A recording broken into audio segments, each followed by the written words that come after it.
invité qui vient un peu en France, qui se partage entre la France, les États-Unis et l'Afrique, Dakar.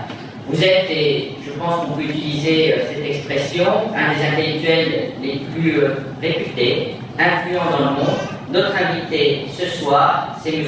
Souleymane Bachir Diagne. Souleymane Bachir Diagne, vous êtes philosophe et professeur dans la prestigieuse Université américaine de Columbia. Vous venez aujourd'hui à Saint-Raphaël conduire une conférence sur l'avenir de l'Afrique dans le cadre des conférences de 18h59. Alors on a souvent une image déformée, voire simpliste de l'Afrique. Comment s'affranchir de la vision d'une Afrique misérabiliste et dépendante ?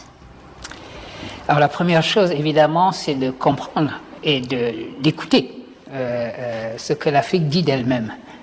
C'est vrai que cette image simpliste et simplifiée de l'Afrique existe. D'abord, on parle de l'Afrique comme s'il s'agissait d'un pays, alors que c'est 55 États, ce sont des régions différentes, des cultures multiples, des langues multiples, d'une part. Deuxièmement, effectivement, on a un peu la vision de l'Afrique comme un continent à la dérive, avec lequel la seule relation serait une relation humanitaire. Au fond, l'Afrique serait le continent à aider. Et aujourd'hui, on se rend compte que ce n'est plus le cas, que l'Afrique est un continent avec lequel il faut construire des partenariats, avec lequel des partenariats sont en train d'être construits, et d'ailleurs, en général, avec un développement de partenaires qui ne sont pas des partenaires traditionnels de l'Afrique. La situation, la configuration actuelle de l'Afrique, c'est que des pays qui avaient des relations traditionnelles avec le continent sont un petit peu à la traîne lorsqu'il s'agit précisément de construire un partenariat avec l'Afrique. Donc il faut informer et s'éduquer pour comprendre l'Afrique nouvelle. Alors vous parliez de partenariat avec différents pays. En 10 ans, la Chine est devenue le premier partenaire commercial de l'Afrique. Est-ce que cela représente pour le continent africain l'opportunité de s'émanciper du néocolonialisme économique ? La présence de la Chine représente pour l'Afrique l'opportunité de se diversifier ces partenariats. C'est comme ça que je verrai les choses. Il ne s'agit pas de refaire, de prendre une quelconque revanche sur le néocolonialisme ou le colonialisme. Il s'agit simplement parce que il faut toujours se rappeler que la Chine est probablement un des tout premiers pays, si on prend la chronologie, à avoir compris le changement qui s'effectuait en Afrique, à avoir converti son regard sur l'Afrique, à avoir compris non seulement que l'Afrique était un continent de ressources importantes, ça on le savait, mais également que durant ces années d'indépendance, ces 50 ans d'indépendance en gros, l'Afrique les classes moyennes se sont développées. L'Afrique, c'est également du pouvoir d'achat. C'est un continent de clients potentiels, c'est un marché potentiel. Et la Chine a compris cela probablement plus vite et mieux que tout le monde. Et donc, c'est vrai que c'est une occasion de diversifier la coopération, le partenariat avec d'autres régions du monde que les régions traditionnelles. Et d'autre part, la Chine présente l'intérêt pour l'Afrique d'investir dans les infrastructures. Ça, c'est important parce que les infrastructures, ce n'est pas en général rentable très facilement. Or, c'est un domaine dans lequel la Chine est prête à investir et ça a changé beaucoup le visage actuel de l'Afrique. Alors, s'il y a un nouveau développement en Afrique, c'est vraiment le téléphone mobile qui est aujourd'hui l'outil de développement le plus inattendu, le plus décisif sur le continent africain. Alors, quel regard portez-vous sur ces nouveaux usages ? Alors, le téléphone portable, les usages africains du téléphone portable sont tout à fait symboliques. Parce que d'une part, c'est une manière de régler une question qui était la question des infrastructures. La téléphonie traditionnelle demandait la mise en place d'infrastructures. Le téléphone portable permet de court-circuiter la question des infrastructures et c'est un raccourci de ce point de vue-là. Alors, le téléphone mobile représente un raccourci technologique dans les deux sens. Premièrement, vous n'avez pas besoin d'investir dans les infrastructures de la téléphonie traditionnelle. Et deuxièmement, les jeunes Africains se sont appropriés cette technologie pour régler des problèmes qui étaient les leurs. Et ils se sont avérés tout à fait inventifs et originaux dans la manière dont ils se sont appropriés la téléphonie mobile, en faisant un outil de paiement. Aujourd'hui, ça se développe, mais il faut comprendre que c'est né d'abord en Afrique. Et là, c'est un signe, c'est un symbole très fort. Ça signifie que l'idée que l'on a de l'Afrique également comme d'un continent qui technologiquement se retrouverait presque au Moyen-Âge, ça aussi c'est une idée qu'il faut remettre en question et qu'il faut rectifier. On disait qu'il n'y a pas de raccourci technologique en la matière, on se rend compte que cela existe bel et bien et que les jeunes Africains n'ont pas de raison de ne pas penser qu'ils partaient à égalité avec tout le monde dès lors que le monde aujourd'hui est un monde de la connaissance et un monde des technologies de l'information et de la communication.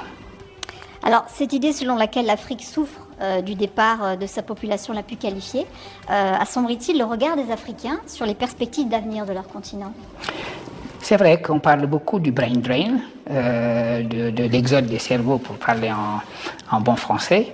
Et effectivement, cela peut sembler être un vrai problème. Il faut quand même prendre les choses avec du recul et faire les éléments de comparaison. Cela s'est passé un peu pour tout le monde. Vous avez une diaspora intellectuelle chinoise qui s'est installée aux États-Unis pendant très longtemps, une diaspora intellectuelle indienne qui s'est installée aux États-Unis pendant très longtemps dans les universités américaines.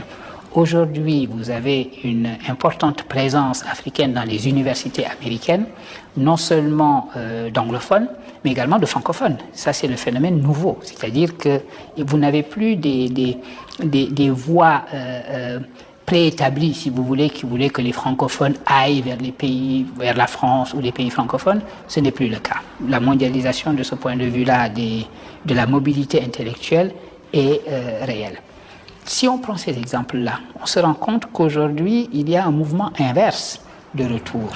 Par conséquent, il est probable que cet exode des cerveaux africains se passera encore pendant une génération, mais que le retour se fera.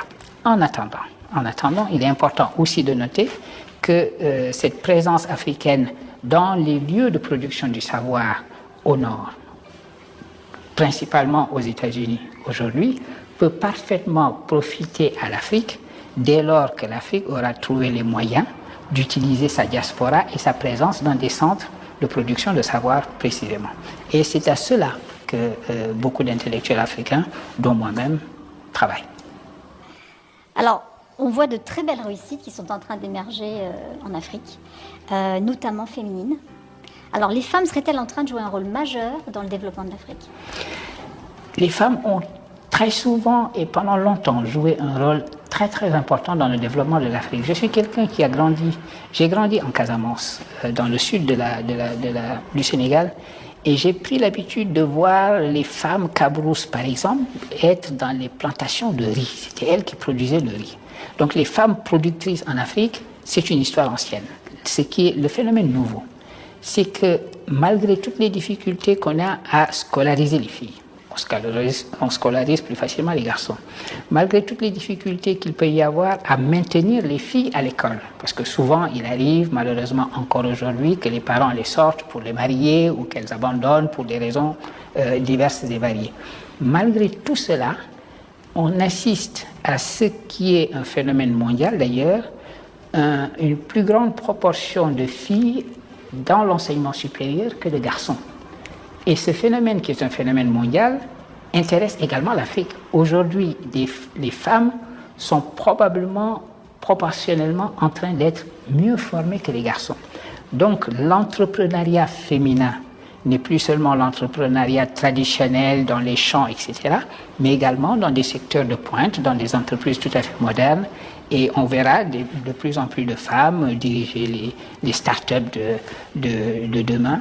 Et ceci est une excellente chose. Il était temps que la moitié du ciel, comme disait le président Mao Tse-tung, prenne toutes ses responsabilités en main.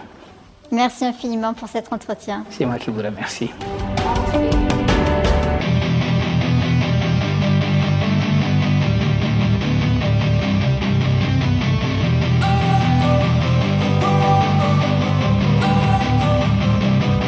Don't wanna sleep in, cause I got something to prove. I gotta take what I hate and finally make a move. I think of you and all the shit you don't do. Well, I'ma make